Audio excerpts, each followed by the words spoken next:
Seraphim17 once again. This is a quick update video on a couple of projects that are going to be coming thick and fast as the months progress in the early parts of 2016. So I just did a search on Google for game releases in 2016, so I could go through the list, I could see what was coming out, and I could kind of plot and assess what I'm going to be working on, what I'm going to be looking at, and some of the surprises, some of the expected things that we're going to be covering on the channel. And it's no surprise that there's only really up to about April that's documented well, then everything after that's kind of unreleased. We don't know when they're coming, they just tell us it's going to be 2016. So what I did is, the source information I picked was a Game Informer page, and I've just gone through the first few months, and I'm just going to run down this list to let you guys know what I'm thinking about looking at, and how I'm going to be covering those specific titles. And of course, I will probably miss something, or not know of something that wasn't perhaps on this list, but if you double check the one on Game Informer, you'll be able to tell which ones I've picked out of this, because they are pretty select, but there seems to be enough diversity to it, I think, that it should mean a pretty interesting early year, on top of some other changes that are going to be happening to the channel. So in January, there are only 2 projects that I'm going to be covering directly. I'm going to preface this by saying, just because these are the ones I'm outlining, guys, doesn't mean that they will be the only ones on the channel. As you know, I've got a whole host of series that are currently running that need finishing, that are going to be turning up, juxtaposed with other things, and then there's always the potential for newer projects and one-off projects and things in between, along the lines of your balls deeps and your unique videos. So there's going to be other things along with this, but this is just the idea of the most central heavy hitters that will take priority. And the first one is on January 19th. It's Resident Evil 0. This is a great game. It's one of my favourite Resident Evils, but I've not played it since the GameCube. And I haven't played a classic Resident Evil in a very long time, so I don't actually know if I'm going to be any good at these games or really remember much about them. Because when I played these particular titles, I was a very different kind of gamer, so I'm hoping to cover this in some facet, and I'll probably double check the achievement list to see what I can do to make it a bit interesting, to make it help the maximum amount of people. But that is going to be a walkthrough, and hopefully we can make it pretty bossy. I don't know if I'll have it out quick, it'll all depend on when I get it, and it'll all depend on how many playthroughs I need to feel comfortable enough to tell you how to play this game. Because once again, I might not be very good at it, it takes time and practice to get those old reflexes back. But that's the first big one.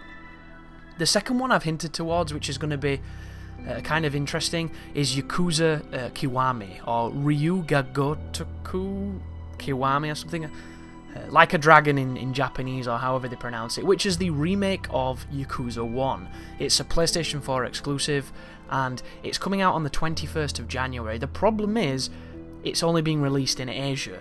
So I'm going to be buying this off of PlayAsia.com, and I have absolutely no idea how long this is going to take to arrive. It could arrive the day after, it could arrive in 6 months. You just kind of don't know. And additionally, I'm hoping that I don't get some kind of ridiculous charge as well, because I've bought a couple of import games off that website, and once I was hit with a service charge, and the service charge was nearly as expensive as the game itself, because of the different tax rates in different countries and what have you. It can be a bit of a nightmare, but I'm hoping I can avoid that.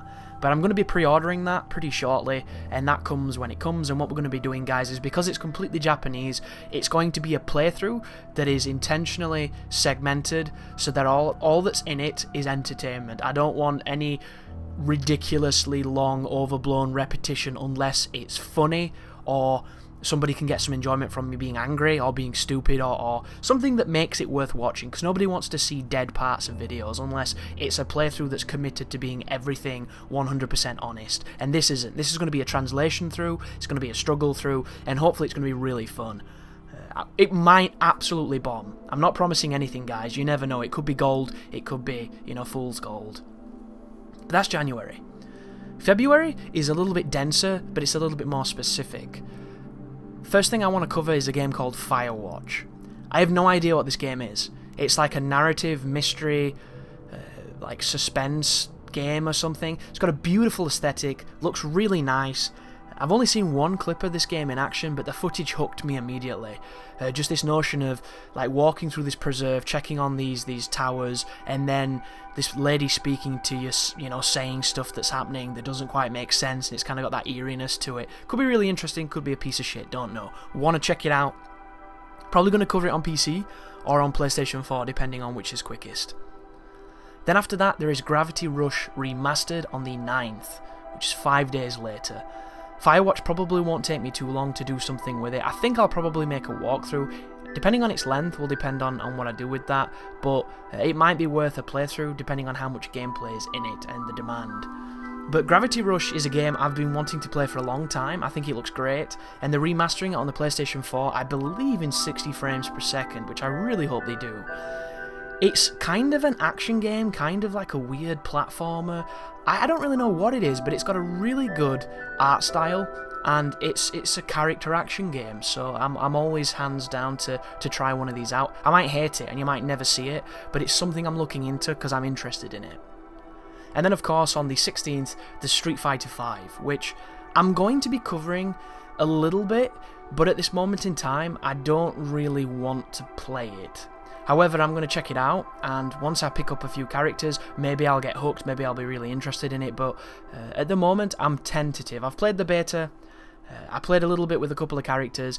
It doesn't really stimulate the parts of me that I enjoy with fighting games, but I'm going to give it, you know, a fair try, and I'm going to probably bring you some, you know, here's what I found with a character type deal, some combo stuff, maybe some, just some tips for a new player getting into a new game.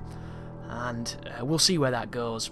Who knows, it might be the future of my channel and I might become a professional, you know, focused Street Fighter V player who does nothing but train 20 hours a day. I highly doubt it, but, you know, stranger things have happened. But that's going to tee off of February. And then we move into March, which is another interesting one because it's a little bit segmented too. On the 8th of March, The Division releases. I have no idea or faith in Ubisoft that this game is going to be anything other than interesting. It could be the best game ever made. It could be Watch Dogs all over again. I really don't know what it's going to be. I'm curious though, and I don't know how I'm going to cover this because I don't know what the game is. We all understand it's this massive open world, almost MMO-esque third-person scavenging, shooting survival game, like DayZ or H1Z1, only in these city environments, in these urban environments, and obviously on a console scale. I really hope this is a massive big hit and it's a great fantastic game, but I have no faith in it, so we'll discover it together, and I'll probably be making a walkthrough for that if you can. You know, if it's one of those games where you just do a bunch of meaningless tasks to grind arbitrary gear, then I'll probably just do kind of like a review or some kind of quick play of it, you know, showing you the features, how I feel, and things of that nature. But suffice to say, no idea what I'm going to do with that game, but I'm anticipating it, but I'm not getting too excited. Then on the 11th of March, a really big one for me, Hitman. So the new Hitman is going to be a very interesting thing, because we get to learn whether or not they've learnt the lessons from Absolution, and what direction they want to take the series. Are they going to take it towards the aspects of Absolution that I think ruined the game, or are they going to move it, refine it, and go back towards Blood Money, but with better mechanics, better technology, better potential? We will find out. However, definitely making a walkthrough on this, and I'm probably going to try to make it the best it can be. And hopefully that doesn't involve removing checkpoints, but if it does, maybe I'll be able to find some really quick runs to get around that kind of difficulty. But we'll see. Just be prepared for Hitman, because it's going to be a big one, that, because I love Hitman. And then we have April, which is the last month I'm going to be analysing on this particular episode. And this one is dense, really dense. I didn't realise how dense this one was. Immediately, April 5th, Quantum Break. It's Remedy, it's a third-person shooter. These are the people that made me fall in love with third-person shooters, thanks to a little game known as Max Payne, and I cannot wait to see what they're going to do. You know, I have absolute faith in Sam Lake and his team and everything that they do, because it's almost as if they tailor it for me, because it's my kind of game, and I'm very excited to see the most recent release. So that's going to be a big one. It's going to be a walkthrough, and all depending on if there's any kind of replayability or any extra thing, there might be additional content from that, but definitely looking forward to that one. And then of course, on the 12th. A couple days later, Dark Souls 3. So you don't know how excited I am for this game, but I'm also tempering it as best as I can, because Dark Souls 2, I lost sleep, and it ended up hurting my enjoyment of that game on the long scale. So for this one, I'm very excited, but I'm keeping it to a minimum. I'm hoping I can get it early, but even if I don't, it doesn't matter. This is going to be a blind playthrough, potentially the only blind playthrough of the year, outside of my translation throughs. And it's going to be just like all the other ones I've done. I'm going to be running a build with dangerously low vitality. I'm going to be taking it very slow, trying to see everything I can. I'm going to be reading every single part of the game that's new, learning as much as I can, and just having a great time with a game that I'm hoping is going to be an absolute masterpiece. It's going to be full of fails, it's going to be full of victories, it's going to be full of just everything. You know, it's hopefully going to be great. I'm really excited for it. I guess we'll see when it comes out. And then after that, this is when it gets difficult for me personally, because when a game such as Dark Souls 3 comes out and it steals me away so much and all I want to do is play it, it makes whatever comes out after it very difficult to get to. And I'd like to tell you that I'm good at doing that. I'm good at like turning off my feelings and just functioning and working and just focusing. And I am at times. I'm really good at that. But there are times when I'm really not. And I learned a valuable lesson the end of 2015 that there are certain games I just can't turn off. And this could be one of them. So on the 22nd, which is 10 days later, which is nowhere near long enough for me to get Dark Souls 3 out of my system, nor should I have to at that point, but there is a game called Star Fox Zero, which is being produced by Platinum, and I'm a big Star Fox fan in as much as I played the one on the SNES, and it was a cool game, and then I absolutely adored the one on the N64, which when I played it, it was known as Lylat Wars, because it had a different localizing name. Absolutely adored that game, got the medals on the levels, got round the back of Venom, got the secret ending, you know, all that kind of good stuff.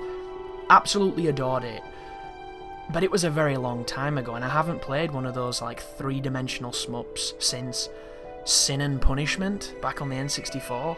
Like, it's been a long time. So I don't know if I'll be any good at it. I don't know what Platinum are doing with it. I don't really know anything about this game. All I know is it's a bunch of ingredients of something I really want to try out and I really want to play. So I'm hopefully going to be checking that out and making some kind of walkthrough. I have full faith in Platinum, I have full faith in Nintendo, and it gives me a great excuse to use my Wii U again to record something with it. Because it's a fantastic console, I really like the controller. Controller gets so much shit and I don't understand why. It's one of those things I'll probably have to analyse in a separate video, but if it wasn't for Nintendo being ballsy and daring to do something different with controllers, we'd still be on like a fucking Pong stick. I don't think people realise just what Nintendo have done by daring to be different, because they've pretty much pioneered every single preset of controller, from triggers to analogs to D-pads. Like, they made all this great tech that we take for granted, and people love to shit on it just because it's not to their flavour. And don't get me wrong, I don't want to waggle shit, it annoys the fuck out of me, and that big tablet on certain games is thrown in there haphazardly and it takes away from the game. But you know, the feel of the analogs, the feel of the controller itself where your hands fit, the feel of the buttons, the clicks of the buttons, the triggers, it's got the best triggers out of any console that's like a next-gen console. Better than the Xbox One, miles better than the fucking PS4. I hadn't tried the Ouya or the Steam controller, but the triggers on that controller are beautiful. They're not deep, they're really good, and I don't think people give them enough credit. But I'm excited to see what that game is, and then it leads us on to the final game on this list, because as I've mentioned, everything after this was kind of tentative. But of course, April 26th, Uncharted 4. This is a no-brainer for me.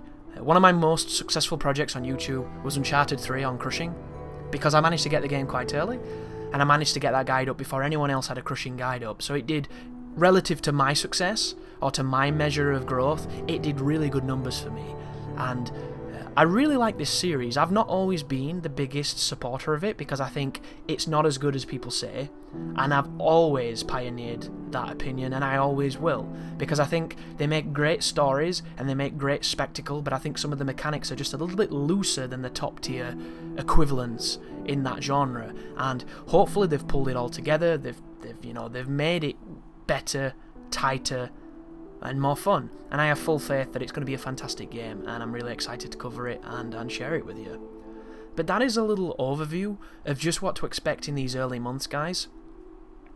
There's also going to be a few other surprises, but I don't want to say anything about them yet because I don't want to get your hopes up.